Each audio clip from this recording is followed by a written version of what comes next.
when arrested at the roadside to stop them from driving until they attend court to protect other road users. I met with Christina and Charlotte McConaughey, Tom's mother, who told me of the absolute tragic circumstances of Tom's death.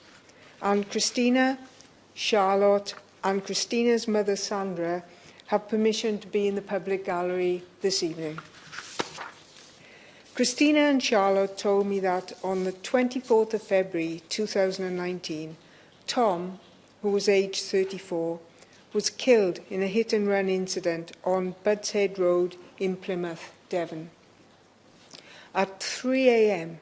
by a drink driver who left Tom fatally injured in the road, and that the driver continued his journey to Oakhampton, approximately 53 miles away, where he set fire to the vehicle to destroy the evidence. Tom was returning from a night out with friends to celebrate the forthcoming wedding in August 2019 of one of the friends, at which Tom was to be a groomsman. Tom had taken a taxi home in the early hours of the morning and was hit by Lewis Seaman, who was driving a black Kia Rio car that he had borrowed from a friend in order to pick up this friend's partner. The taxi driver said that he helped Tom, who he described as happy drunk, out of his taxi and shook hands with Tom. When he had got back in his cab, he saw Tom walking along the nearby pavement. But then he saw Tom standing in the middle of the road with his arms raised high, and that's when he saw a black car hit Tom.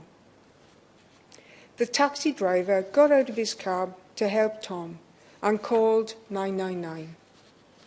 A witness who was out running along Buds Head Road said that he saw a man talking to a taxi driver before the taxi started to pull away. Then a car travelling at about 30 miles an hour with high revs came from behind the runner and hit the man, who was knocked 10 or 12 feet down the road. The runner stopped to help the injured man.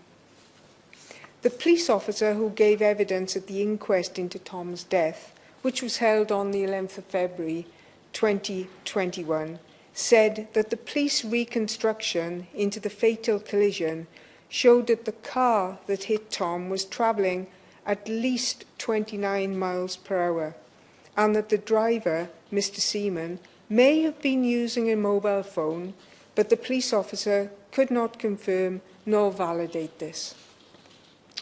Tom was taken to Derryford Hospital, where he tragically died from serious head injuries shortly after being admitted. Tom was much loved in his community. He was an accomplished footballer and a Liverpool FC supporter. And everyone who had the privilege to meet Tom soon became friends with him. On the 6th of January 2020, Mr. Seaman pleaded guilty to drink driving, failing to stop, driving without insurance, perverting the course of justice after a collision, but not guilty to failing to report because he attended a police station at about 11 a.m. on the 24th of February 2019, approximately 7 hours after Tom had been hit. Mr. Seaman was not charged with causing death by dangerous driving nor careless driving.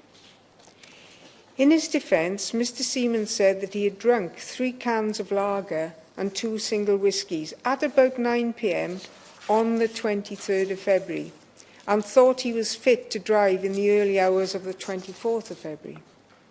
Mr. Seaman claimed that his view of the road was hampered by fog, but other witnesses at the scene who provided statements, which were read out at Tom's inquest, said that the view was clear.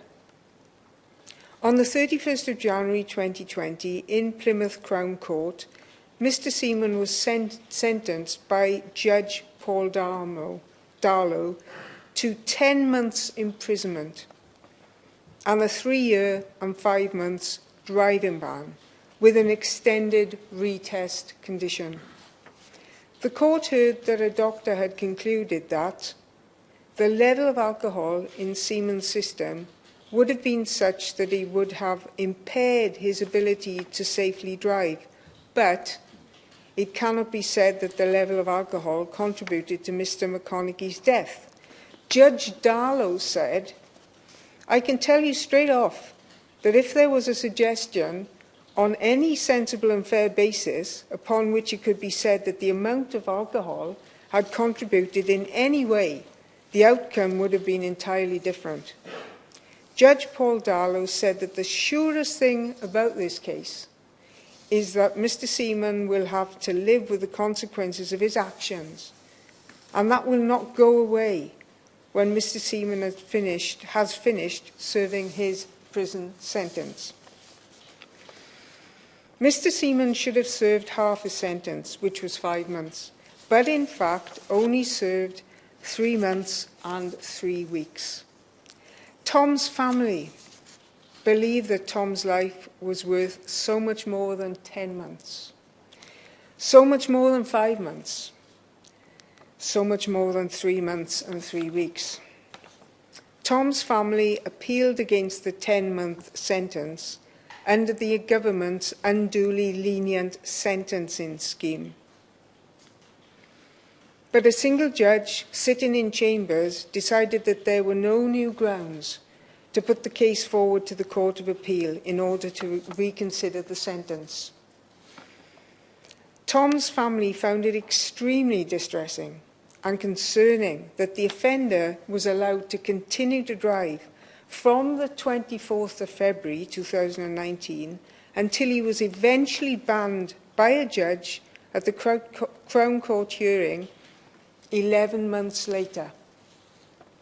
They are asking for police to be given the powers to suspend a driver's licence under circumstances where a suspect provides a positive breath or drugs test over the legal requirement until the suspect attends court, when the judge can decide if the driving ban will continue or not. Tom's family told me that it was disclosed at the Crown Court hearing that Mr. Seaman had previous drink driving offences. He was banned for 18 months, which was subsequently reduced to 10 months after completing a driver's awareness course. Tom's family believe that Mr. Seaman hadn't learned from his previous driving ban, and that being able to drive is not a human right, but a privilege. And if you abuse this privilege, it should be taken away from day one. And they told me that many families in the same situation, whereby an offender has been allowed to drive whilst an investigation is ongoing, have pledged their support. Also, that they have been contacted by police officers from across the UK who support Tom's law because of the need to protect the public and save lives. Tom's family want laws regarding driving offences to be toughened, and they want zero tolerance. They have worked closely with the Salton family, who are campaigning for Ryan's law. And I had the privilege to open the debate on Ryan's law on behalf of the Petitions Committee in this chamber on the 15th of November 2021. Tom's family want to thank all the people who tried to help Tom. The taxi driver, the runner who gave Tom CPR at the scene, the police, the paramedics, and the hospital staff at Derryford Hospital. And they extend their sincere gratitude to the support and care after road death charity SCARD. The Department of Transport produced a UK government response to the petition on the 11th of February 2021, which stated that, and I'll just quote a paragraph on point, Turning to the suggestion that in certain circumstances a driving ban should be imposed pending investigation and trial, under the Bail Act 1976, the police can impose bail conditions for particular purposes, one of which is to ensure there is no further offence committed whilst on bail. A driving ban as a condition of police bail may be appropriate for some cases. Decisions on when to use these powers are operational matters for the police, and the rights of a defendant not yet convicted and the potential benefits to public safety from reducing the risk of further offences have to be balanced. So in conclusion, Mr Hosey, I should be very grateful if the Minister would answer some questions regarding the current law and statistics regarding pre-charge bail and released under investigation, known as RUI. How many suspects, alleged suspects, have been released on pre-charge bail from all police forces since 2017 for the following periods: up to 28 days, 29 days to 3 months, 3 months to 6 months, 6 months to 12 months, and over 12 months? How many alleged suspects released on pre-charge bail for the periods I've referred to in the previous question have had a driving ban imposed as a condition of that bail? How many alleged suspects have been released on RUI for the periods I've referred to? Has RUI been successful in its aim of reducing the number of alleged suspects being retained repeatedly on bail? Has RUI been overused by overstretched police forces so that complex cases are shelved because simpler cases have a better prospect of conviction, with the unintended consequences that alleged victims and alleged suspects do not receive regular case updates and so are left in limbo for months or maybe years? And my final question is whether the Minister has listened this evening to the requests of the petitioner and whether she would consider introducing the power for police to be able to immediately suspend a suspect's driving licence in circumstances as set out in Tom's law. And my very final question is, would the Minister meet with Christina and Tom's family to discuss the matter further? Tom's family are still seeking justice, Minister. Thank you, Mr Hosey. The question is, this House has considered E-petition 548682 relating to police powers to suspend driving licences. Johnny Mercer. Thank you, Mr Hosey, and it's a privilege to speak under your chairmanship this afternoon. And I pay tribute to my honourable friend for her very clear précis of the case and some very clear and direct questions there from the Minister that I wanted to add to. I don't want to speak for too long, but what I want to do is just really pick out a couple of key issues in this case that the family and myself, and I think any ordinary citizen, would want to understand when they see a tragedy such as this, and then the response from law enforcement or the law of the land, or indeed from Parliament, to their loss. I pay tribute, of course, we've heard about Tom and what a lovely man he was. I pay tribute to Christina, his partner, and to Charlotte, his mother, who have campaigned long and hard over the last year, 18 months and 2 years since Tom's death. And also to the police and the emergency workers who were involved that night, but particularly to Jason Mullard, who's been the police liaison officer for the family and has done an exceptional job. There are a couple of key points that I really want to understand from the Minister this afternoon. If she can't answer these questions this afternoon, because I accept this broaches into different departments such as the Home Office and Justice and so on, I do want to get these answers from government. If you commit an offence with a firearm, and unfortunately we had one of those in Plymouth this year as well, if you are involved in a domestic abuse incident where orders can be put in place to preclude contact between the two protagonists in that case, if you're driving without insurance, you can have your car seized. But it seems that if you can commit an offence such as the one we are talking about today, you can be taken in for the night, sober up, everything can come out your system, you can pick up your keys and you can just carry on driving.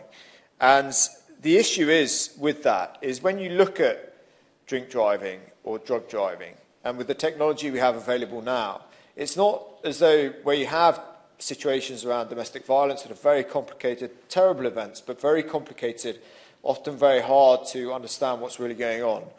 Drink driving or drug driving is binary, it's black and white. You either fail the test or you don't. And for situations like that, it is very hard to understand how the scenario does not present itself, or does present itself, where police officers can then operationally decide, and we've heard it's an operational decision, but operationally then decide that that individual who's abused their privilege of driving can then just crack on as though nothing's happened the following day. And I do have concerns that actually the family of the individual who's lost their life, obviously in this case it's Tom, but wherever it may be in this country, and they see those individuals who are just carrying on as though nothing's happening, waiting for a court appearance, they are not being served by the law. And I totally understand their pain, and I totally understand their frustration with it. And where that is the case, we do have a duty as government and as ministers and as MPs to represent that and make sure that problem is addressed. Of course, I'd be delighted to give way. Thank you for giving way. Just, would you agree with me that it's not just death by driving under the influence of alcohol or drugs or anything like that, but careless driving can cause massive injuries, and it can be careless driving, not dangerous driving, and all the subtlety of the things around there. Because I had a constituent, Thomas Gill, who suffered massive injuries, and due to a drug driver, and the level of sentencing and the nuances within the case was such that they ended up with a pathetically light sentence, and just the importance of it being across more cases than just death. However, I thank my friend for his intervention. And look, it's a really serious point here.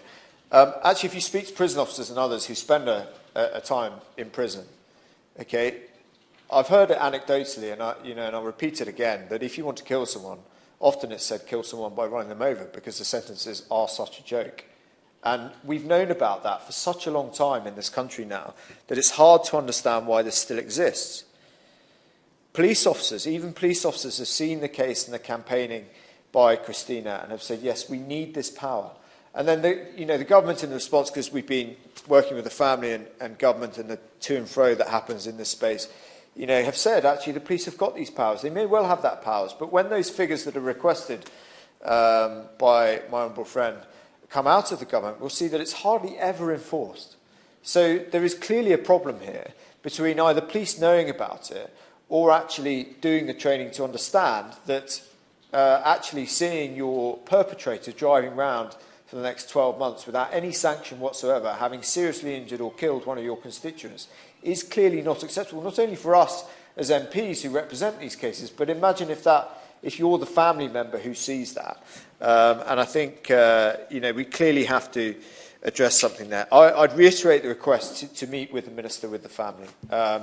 It's so important these voices are heard, because I think, as MPs we see a lot of injustices come up and so on, but this one, appears particularly egregious. And when you think about Tom losing his life in the way that he did, and if that was your son or your partner, and essentially they spend and they've left the scene of an accident where they have self-admitting all those things that we heard of, perverting the course of justice, drink driving and so on. They've left the scene of the accident. You go to prison for 3 months, 3.5 months, for killing your son or killing your fiancée.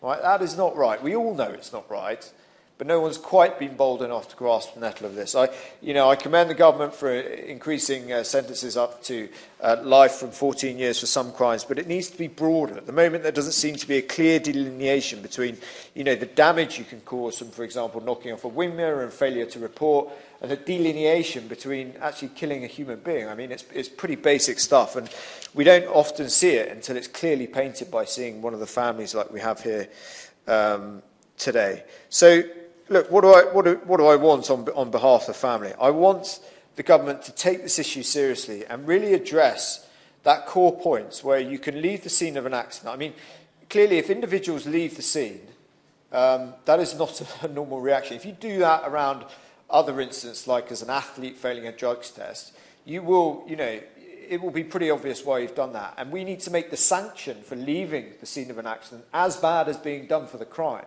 so that people actually are honest in this space and people can actually get some sort of justice out of it.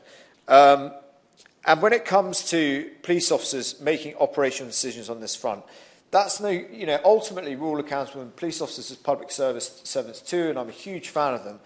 But ultimately, where operational decisions cause this much pain and see an injustice of this scale, we have to intervene and ask what is going on with these sentencing provisions, where you can essentially kill someone using a car as a weapon, leave the scene, drunk or high on drugs, go and hide, hand yourself in the next day, and get away with 3.5 months in prison. I mean, that is an extraordinary scenario.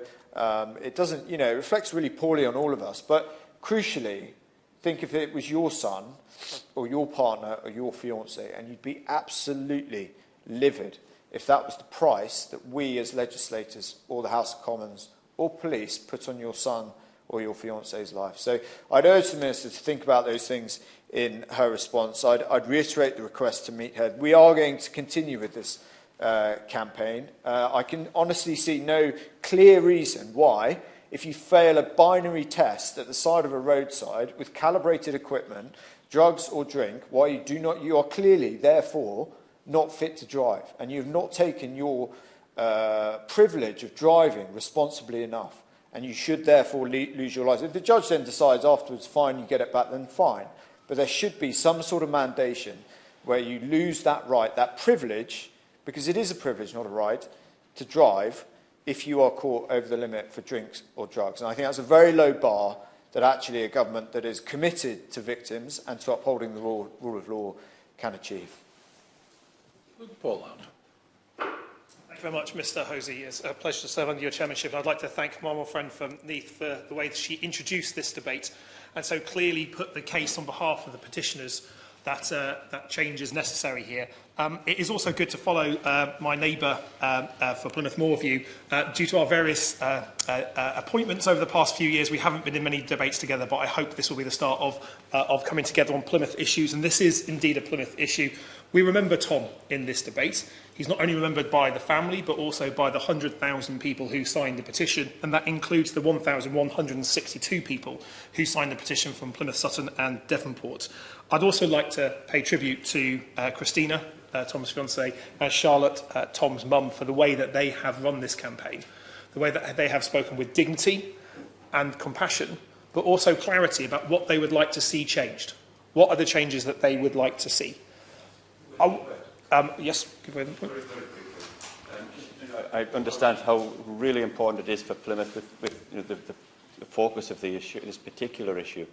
But my constituency is up in Sedgefield, and we had well over 200 people that were also supporting this petition. And so I would say that it's more than just a Plymouth thing, and it's just so important, and I really thank the people that have brought this for the debate today. I thank the honourable member for his intervention. I think it underlines when you get to a petition to 100,000 names, that doesn't happen by accident. That happens because there's an issue of concern, and it happens normally because there's a campaign, passionate people behind it. And the fact that we've got signatures from all over the United Kingdom, I think, speaks volumes for the case that the family have been making here. I don't intend to repeat everything that my friend from Neath and Plymouth Moorview have said on this points here, but I'd like to raise a number of those aspects just to highlight with the Minister about some concerns. The rather brilliant library brief that was put together for this debate put a stress on bail conditions. And indeed, it is true that if you are arrested for drunk or drug driving, bail conditions can be applied to the individual to ensure that they can't drive. The difficulty, I think, in this case and many other cases, is that bail conditions are not being applied to those individuals because those individuals are being released under investigation. Now, I have significant concerns about RUI and the effect that it has, not only in parking many crimes, but not giving victims and their families justice or updates. It also elongates the process. We know that there's a crisis in our courts and our police are stretched. So RUI does provide them with the ability to provide longer periods for investigation. That's certainly true. But justice delayed is justice denied.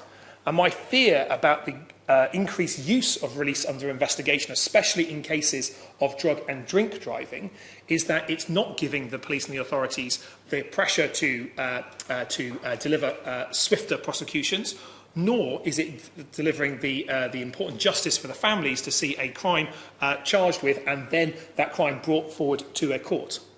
Happy giving way. And I think what the police would say is that they have a certain, obviously they have a certain period of time they can hold people pre-charge in bail, and that's why they use RUI. When it comes to this issue, though, on drink and drug driving, the technology is so good now that you will have a test at the roadside, and it is in black and white whether or not you fail. It's not, you're not investigating an assault or something where there's two sides to a story. It is black and white, and there is no real reason why that bail condition cannot be imposed, that you are not allowed to drive, having abused that privilege by being caught drink driving. I think my friend raises a good point there. I think one of the difficulties I think the Minister has in replying to this debate is, as a Transport Minister, she'll be able to speak on behalf of the Department for Transport, but actually this issue stretches across the Home Office and Justice. And so the 11 months that the Tom's family had to wait for justice, and I'll come to the sentence in a moment, is far too long. And that is because of pressures on a court service and the police, which as much as I'd love to put responsibility onto the Minister herself, that is the responsibility of other departments. So we do need to see a joined-up approach to make this work, because release under investigation is a particular problem that is delaying justice. It's delaying justice in cases like this, but in many others as well. And that is why, when applying bail conditions to a particular individual, the police and the authorities can attach those conditions. But if you are released under investigation for something that happens many times in the future, then there are no such bail conditions attached to a release under investigation status. And so, therefore, the provisions that exist in law, quite correctly, to limit the behaviour of an individual, in this case, probably to ensure that another crime is not committed in that way, do not apply. And that is effectively why Tom's law here is seeking to, my interpretation of what this is seeking to backfill and to repair some of the legal fabric that has been changed by release under investigation. Because if the suspect in this case was bailed, then I suspect those bail conditions would have been attached. And that is one of the difficulties that we have in this case here. And I'd be grateful if the Minister, which I hope she will agree to meet with the family to discuss this when she makes her remarks, might also put in a good case for a meeting with the Home Office and with the Ministry of Justice, because I think there is a cross-government approach that needs to be adopted here. I mentioned a moment ago about the short sentence. I welcome the increase in the tariff in the sentencing for those people who kill via drunk driving, but from 14 years to life. But that did not apply in this case here.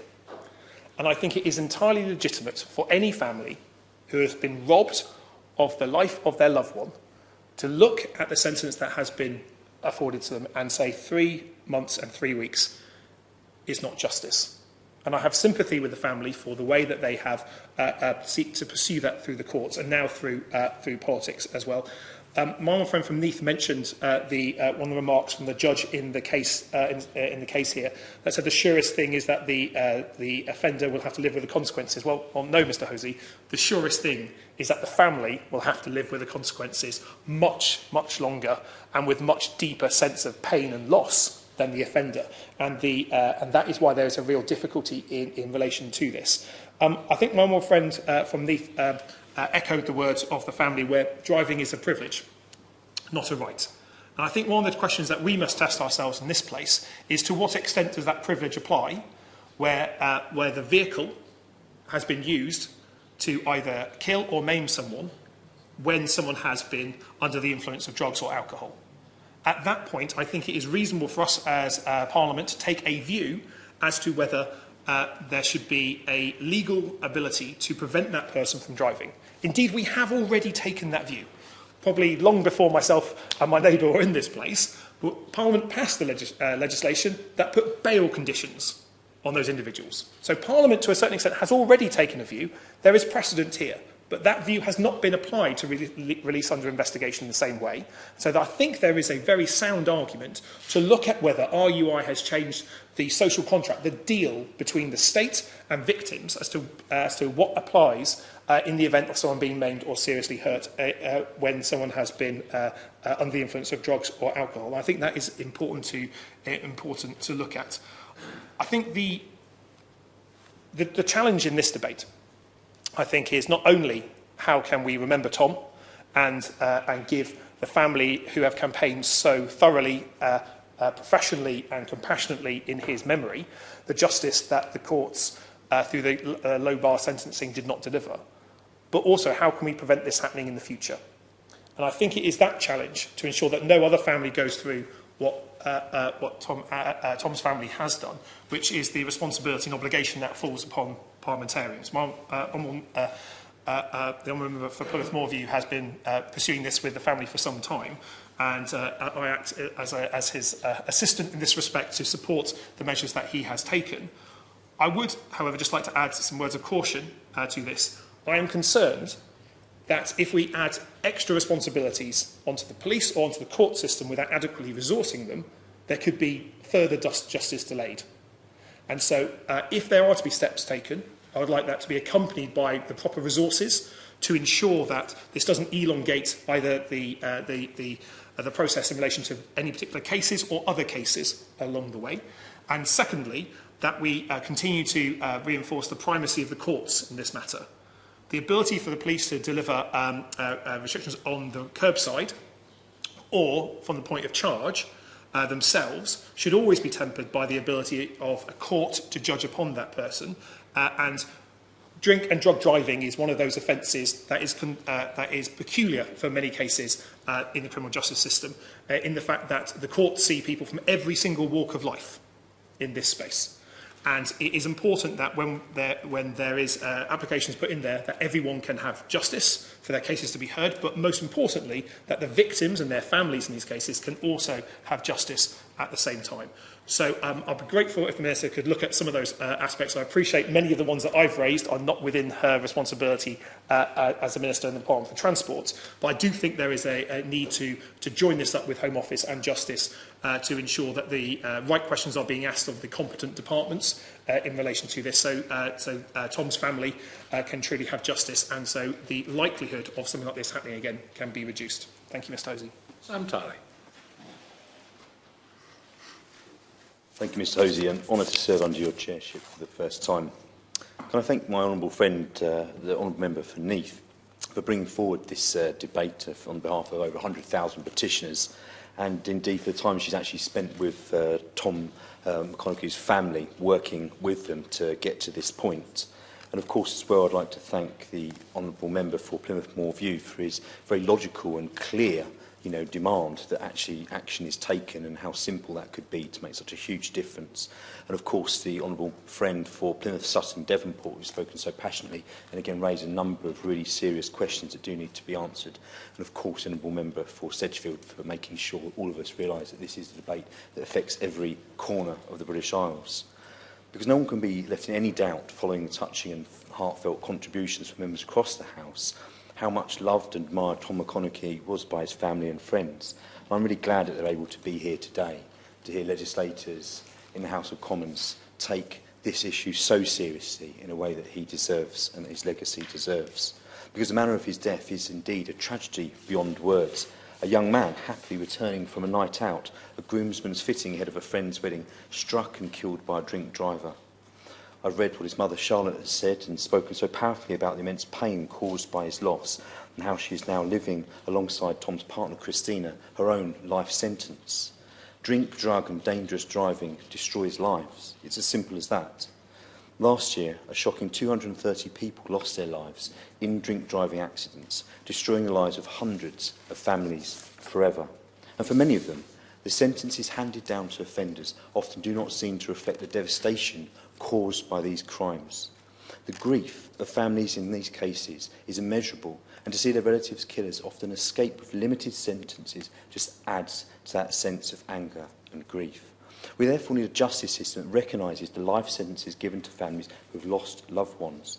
And that's why Labour and my colleagues, in particular honourable members for Barnsley East and Barnsley Central, who couldn't be here today, but also honourable members like in this House, including the Right Honourable Member for Maidenhead, have fought a long campaign for the maximum sentence to be extended to properly reflect the seriousness of the crime. The urgent need for this change is illustrated by the fact that in 2019, more than 150 people were sentenced for causing death by dangerous driving. And of those offenders, around 95% received an immediate custodial sentence, of which more than 15 received a sentence in excess of 10 years. That's only 10% of offenders already being sentenced near the maximum threshold. So it would appear the time is now ripe to provide the court with increased sentencing powers for these offences so that offenders are dealt with consistently and fairly. It's right then that the court is given a wider range of penalties to ensure that sentences are proportionate and reflect the seriousness of the offending. It's clearly time for action. It shouldn't be another family having to come to the House of Commons to hear the legislators not take action when, as we've heard, there's so many simple things that can be done that seem so logical to make people's lives safer simply by removing their licence at the point that it should be taken away after the crime. Turning to the suggestion that in certain circumstances a driving ban would be imposed pending investigation and trial, I would like to commend the campaign for Tom's Law and for all those who have signed a petition that we are debating on behalf of today. As the excellent House of Commons Library briefing notes, at present police can impose bail conditions for particular purposes, one of which is to ensure there is no further offence committed while on bail. And a driving ban as a condition of police bail may be appropriate for some cases. However, due to the lack of available statistics, we simply do not know how many instances this has been used to suspend a licence awaiting a trial, or whether police forces are making use of these powers or even regularly consider them. We only know this power is rarely used from an answer to a parliamentary question from 2015. But there are very clear potential benefits to public safety from reducing the risk of further offences. We know that drink driving tests conducted have a high degree of accuracy and therefore is compelling in the case to be made for the use of these precautionary powers to be made available to the police should be much, much clearer. Last year, a former Transport Minister said the Department was closely exploring options that could be pursued in this area. So I wonder whether the Minister can update the House on those conclusions. Will they be considering a broader power, as with the eyesight tests, for police to revoke licences if a driver fails an eyesight test in a similar way, as has been said by an honourable member for Plymouth Moorview, if they fail that calibrated test at the side of the road? Will they be considering a broader power, and given the bail conditions are rarely used, as the Department working with the Home Office have said, to ensure police forces are made better aware of their ability to revoke a licence as part of the bail conditions awaiting trial? Because if police forces are more aware, perhaps that could be an option that's used more often and more effectively. It seems sensible that, by working with the National Police Chiefs Council, a new and thorough review could swiftly establish how often these powers have been used and whether guidance for a police bail could be updated. Is that also something that the Transport Minister would be willing to consider? The tragic case of Tom Connolly and the evidence and the powers to revoke licences are poorly understood and rarely used demonstrates that the status quo is continually failing to protect the public, Mr Hosey. And I would therefore urge the Minister to consider the calls they have heard from across the House today and act swiftly to protect the public from the scourge of drink, drug and dangerous driving. Minister. Thank you very much, and it is a pleasure to serve under your chairmanship, Mr Hosey, today.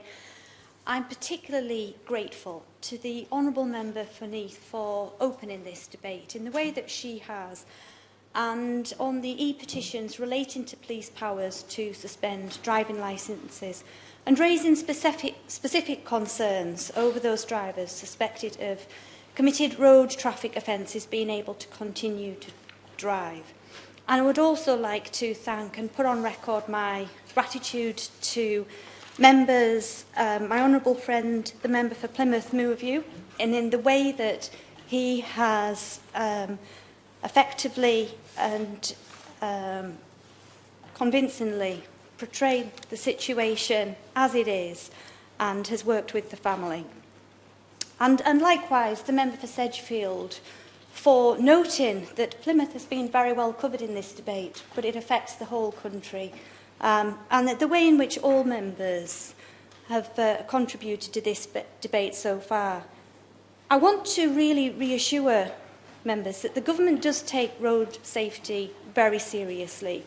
It's at the core of the Department of Transport's agenda, and any death or serious injury is, of course, an absolute tragedy. And our deepest condolences go to Tom and his family here today. My ministerial colleague, the Roads Minister, Baroness Veer of Norbiton, has met with families of victims of similar incidents and is aware of the devastating effect on families involved. But I can confirm that whilst I am not the Roads Minister, the Minister concerned in the other place, Baroness Veer, is willing to meet with Tom's family. And I understand the tragic circumstances surrounding the death of Tom and extend my sympathy to all. I recognise the concerns that have been raised that in some cases the police should be able to provide a suspension notice from the moment an offender is arrested at the roadside until they appear in court. While we must do all we can to improve the safety of our roads, what we must not do is make a decision that could ultimately make things worse or create other unforeseen effects in an attempt to resolve perceived problems with the law and how it operates. The current offence of failure to stop and report and the call for suspension of driving licences, and turning to the current position under the Police and Criminal Evidence Act 1984, the police can impose bail conditions for particular purposes, as was mentioned earlier, one of which is to ensure that there are no further offences committed whilst on bail. I asked the very question that the Honourable Member for Neath raised, and I was unable to get the answers that she also wants, so I will endeavour to write to her with the information. It may not be possible because it may not be collected in the first place, but I do understand the need for more information, and I also understand it may be possible to seek this information through the courts, and I would like to assure members across the House that we will be working with the Home Office and the Ministry of Justice. The criminal courts also have the power to impose an interim driving disqualification before sentencing in a case involving discretionary or obligatory disqualification from driving, or where transferring such a case to another court. However, I want to be clear that the government is not dismissing at all the concerns that have been raised. Of course, we're aware of the traumatic effects of such incidents. I'm sure that Honourable and Right Honourable members can appreciate that this is a complex area and should fit within the current driving offence framework. Officials from the Department for Transport have been exploring options that could be pursued in this area, and I know that officials will consider the points raised in this debate with interest as part of their consideration of road traffic matters. In respect of any potential law changes for road traffic offences, we will consider the triangulation of interests, that is, those of the victim, the suspect and society. And this is why it is felt that a call for evidence will enable issues to be fully explored. So as a next step, the Department will be conducting a call for evidence on parts of the Road Traffic Act. And whilst details are still being worked up on its scope, I am sure that they are paying close attention to the points raised and to the campaign for Tom's Law. I will. Thank you. And I appreciate the Minister's response. She said her officials will be looking at today's debate and building it into a sort of consultation. Can I ask her, when she goes back to the department, to ask her officials to actually write to me as the constituents MP with a reflection on today's debate? Because I think the points that have been raised are really, really clear. And I don't know if she has a reason, but there would appear to be no clear reason why, with the technology that's available today, that if you fail a drink or drive test by the roadside, you should retain your licence. And I'd be really interested in the department's position on that. Trudy Harrison. Thank you, and I will endeavour to do just that. I will ensure that we write to my honourable friend, the member for Plymouth Moorview, with that information as far as we possibly can. Most of all, I would like to thank Christina, Charlotte and Sandra for the bravery and the courage in the way that they have campaigned for Tom's Law, and in the way that they've been able to be in this debate today. I would expect that issues around police powers in relation to serious road crime will form part of the call for evidence. And in closing, I'd like to thank the honourable member. I will.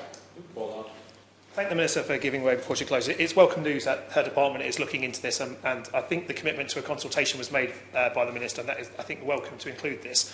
Can I ask, when she's looking at this area, when we're talking about suspension of a driving licence, which may be officials may say that should be a Home Office matter, whether she could view the matters within her department around penalty points notices, because as it currently stands, someone causing death by careless driving with alcohol or drugs above the limit can be subject to 3 to 11 points on their licence, which over that point removes that person's licence, and where there's an option of a suspended penalty points, which means that they can be applied to the licence due to the period before conviction as another means to achieving what Tom's Law is seeking to do, without it necessarily being a suspension of a licence, but an application, albeit temporary, until a court process of penalty notices or penalty point endorsements. Thank you.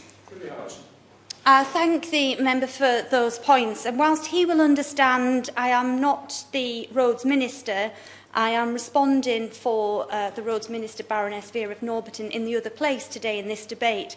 I know that officials in our department will be listening closely to what he has said and will endeavour to take that into account. And he is correct in mentioning a consultation, more specifically a call for evidence, will be taken forward. So in closing, I would like to thank all honourable members again. I will. I thank the Minister for her very magnanimous delivery in a very measured way, but I have trouble with three things, really.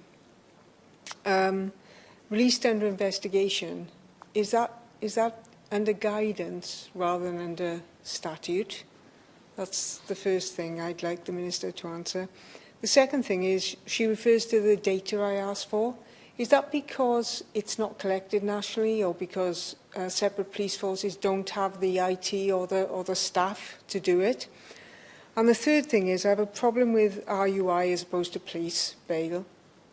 You must be aware of the tragic case of Kay Richardson, who was murdered by her estranged husband after he was released on RUI.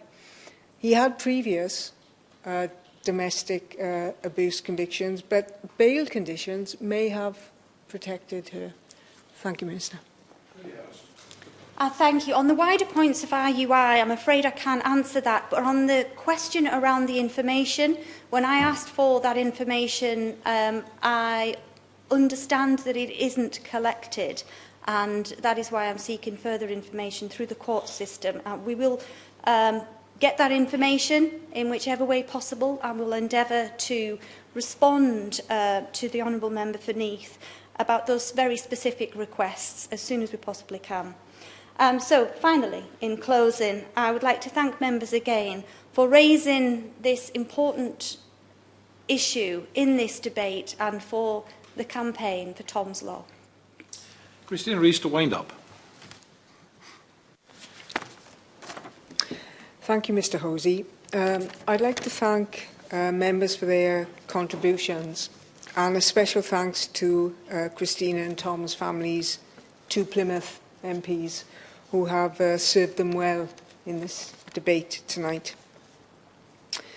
But most of all, I'm going to thank Christina and Tom's family for campaigning for Tom's Law, so that other families will not have to suffer the grief and the injustice that they have gone through for nearly 3 years.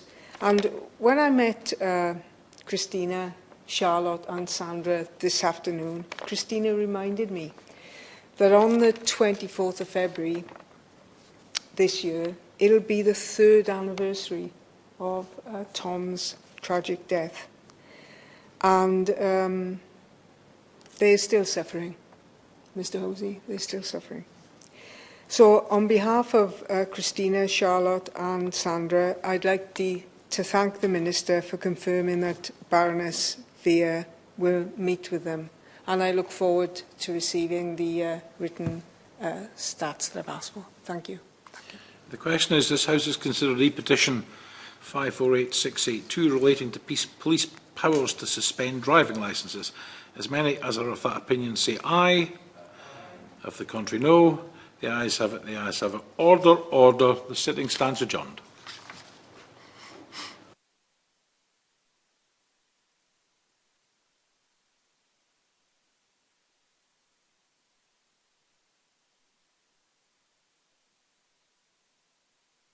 Ended.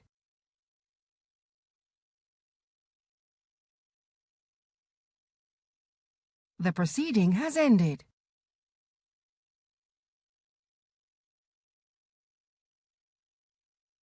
The proceeding has ended.